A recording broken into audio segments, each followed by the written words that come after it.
प्रणाम आचार्य। पिछले शिविर में जब आपसे वार्तालाप हुई थी तब से थोड़ा ज़्यादा पता चला कि आप जो अहम अहम कहते रहते हो उसका क्या मतलब है। मतलब वो मैं उससे ही चिपक जाता हूँ और मैं उसको ही सेंटर में रख के एक्ट करता हूँ। तो ये जो इसके पहले वाला क्वेश्चन था उससे ही एक एग्जांपल मुझे याद आ रहा है। अभी कुछ सिचुएशन ऐसी हुई जहाँ पे मैं बहुत ही एकदम सैड हो गया, एकदम डिप्रेस्ड हो गया, क्योंकि फिर जब मैंने पीछे जाके रेट्रोस्पेक्ट किया तो अपने ज्ञान से देखा, अपने जो सुना मैंने, कि जो मेरा एक्शन था वो अहम से था, इनकम्प्लीटनेस से मैं सारी चीज़ें कर रहा था, और वहाँ पे वो व्यक्ति से मैं जो चाह रहा था वो मिला नहीं, तो फिर मैं डिप्रेस्ड हो गया। तो ये तो बातें बाद में पता चलती है जब सब काम धाम खत्म हो गया होता है। पहले तो लग रहा है कि सब सही है, तो जैसे आपने बताया कि वो पहले से छुपा बैठा है, पर संयोगवश कुछ परिस्थिति आई तब वो जाके सामने आया। पर जब वो स्थिति होती है तब तो वही लगता है कि वो मैं ही हूँ, इसलिए तो आप उसको अहम कहते हैं। तो फिर उसका कैसे उपचार करें? उपचार करने से पहले अनुग्रह करो। अनुग्रह क्या? आभार। उपचार से पहले आभार। कहो क्यों? चाह क्या रहे हो? जिसको चाह रहे हो उसको शास्त्रीय तौर पर नाम दिया गया है सच, है ना? हम सब यहां बैठे हैं, हम सब क्यों बैठे हैं? इसलिए कि जितने झूठों में हम जी रहे हैं वो और पुख्ता हो जाएं। हम यहां इसलिए बैठे हैं ना कि मन का, जीवन का सच पता चले। क्यों सच चाहिए हमें? क्योंकि सच ही भरोसे काबिल होता है। झूठ पर अगर भरोसा कर सकते, झूठ अगर धोखा ना देता, झूठ को ही अगर जिंदगी का आधार बना सकते, तो हमें जरूरत क्या थी सच की? पर झूठ के साथ बड़ी गड़बड़ है, झूठ के साथ व्यर्थ का दुख है ना? तो इसलिए हम क्या मांगते हैं? सच मांगते हैं ना, सच। अब पकड़ लेना इस बात को। हम चाह रहे हैं कि हमें सच मिले, अब हम सच की राह में चलते आ रहे हैं, चलते आ रहे हैं, चलते आ रहे हैं, चलते आ रहे हैं। हमारा अपने बारे में ख्याल है कि हम बड़े धुरंधर हैं, बड़े होशियार हैं, बड़े होनहार हैं, और बीच में पत्थर आ गया एक। अब जब साधक है तो पूरी रोशनी में तो चल नहीं रहा होगा। साधक माने थोड़ा तो अनाड़ी होगा, साधक माने थोड़ा अंधेरा भी होगा, और साधक माने उसके रास्ते में कांटा होगा, पत्थर होगा। कहते हैं ना कंटकाकीर्ण पथ। तो पत्थर आ गया। अब ये साधक महाराज अपने मन में क्या माने बैठे थे? हम कैसे हैं? धुरंधर हैं, होशियार हैं। चाहिए इनको क्या है? सच। अब चोट लगी, गिर गए, चोट लगी, गिर गए। गिर गए तो इनको लगा कि घुटना टूटा। घुटना पता नहीं टूटा कि नहीं टूटा, लेकिन एक भ्रम तो टूटा। क्या? घुटने के टूटने के दर्द के साथ जो मुंह से निकली आ, तो ये भ्रम तो टूटा कि हां मैं वाह वाह। ये भ्रम तो टूटा ना कि हम बड़े मजबूत हैं, बड़े होशियार हैं। और भ्रम माने झूठ। एक झूठ टूटा। क्या टूटा? एक झूठ टूटा। चाह क्या रहे हो? झूठ टूटा। उपचार करोगे या आभार दोगे? क्योंकि तुम जो अंततः चाह रहे थे वो तुमको अभी अभी तो मिल गया। आखिर में तुम क्या मांग रहे थे?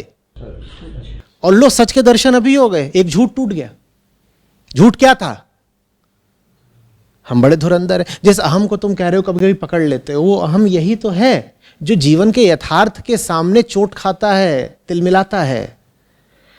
अहम को मिथ्या क्यों कहा गया है? क्योंकि जब भी उसका यथार्थ से सामना होता है वो ठहर नहीं पाता है, वो कल्पना में जीता है, वो जमीन पर नहीं उतर पाता है। वो ऐसा जैसे हवा में कोहरा नाच रहा हो,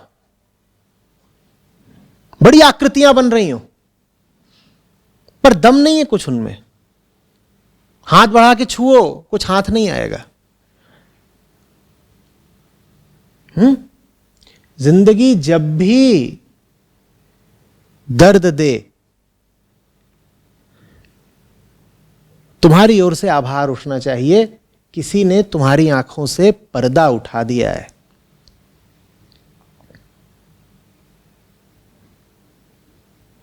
ये ना कह देना कि दे दी है चोट, ऐसे कहना दिखा दी मेरी खोट।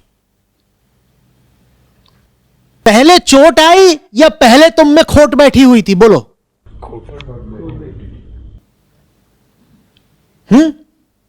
तो चोट को दोष क्या देना? खोट तो पहले हम में थी ना, नहीं तो चोट हमें लगती क्यों? चोट के खिलाफ अब बोलो, शिकायत करनी है या शुक्रिया? हां, शुक्रिया। यह घटना नहीं घटती तो हमें पता कैसे चलता कि हम कितने पानी में हैं?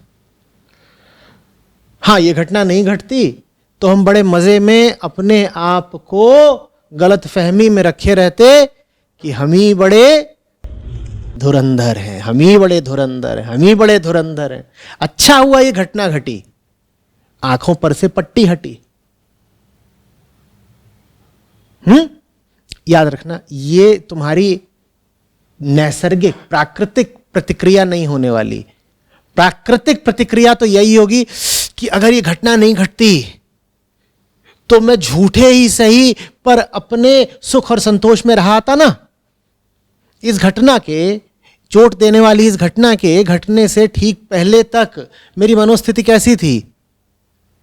हाँ, सब अच्छा है, देखो मैं बिल्कुल बढ़िया चल रहा है, सब अच्छा है। इस घटना ने आकर के खेल खराब कर दिया।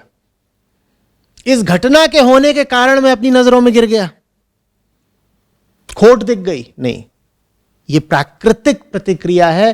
प्राकृतिक प्रतिक्रिया कभी मुक्ति की ओर नहीं ले जाती।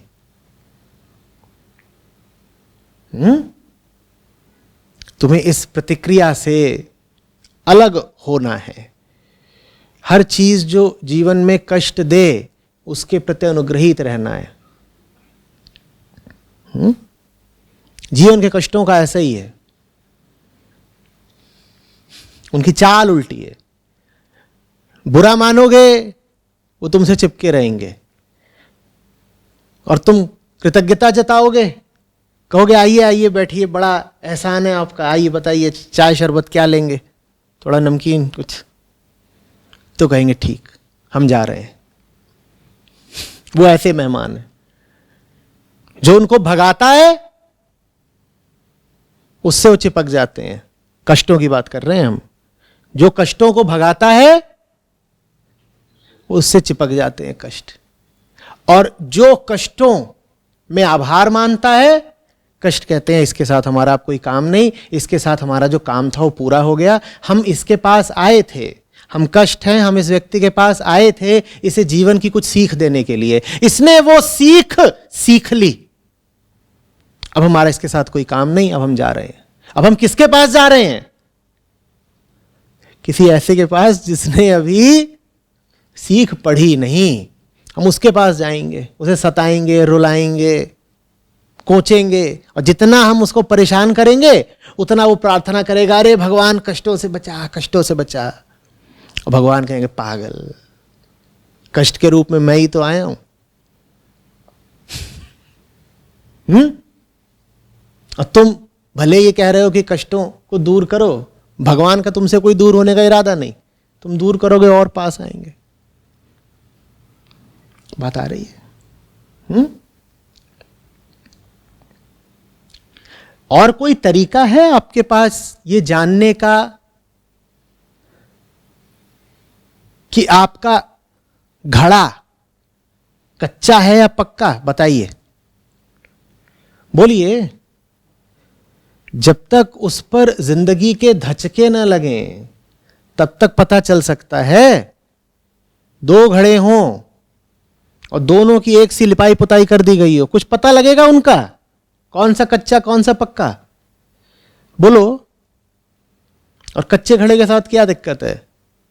उसको कितना भी बजाओ उसमें संगीत नहीं उठता। पानी जब भरो तो उसमें और पक्के में ज्यादा अंतर नहीं पता चलता। सर पे लेके चलो, सर पे फूट जाता है, बीच रास्ते में धोखा देता है।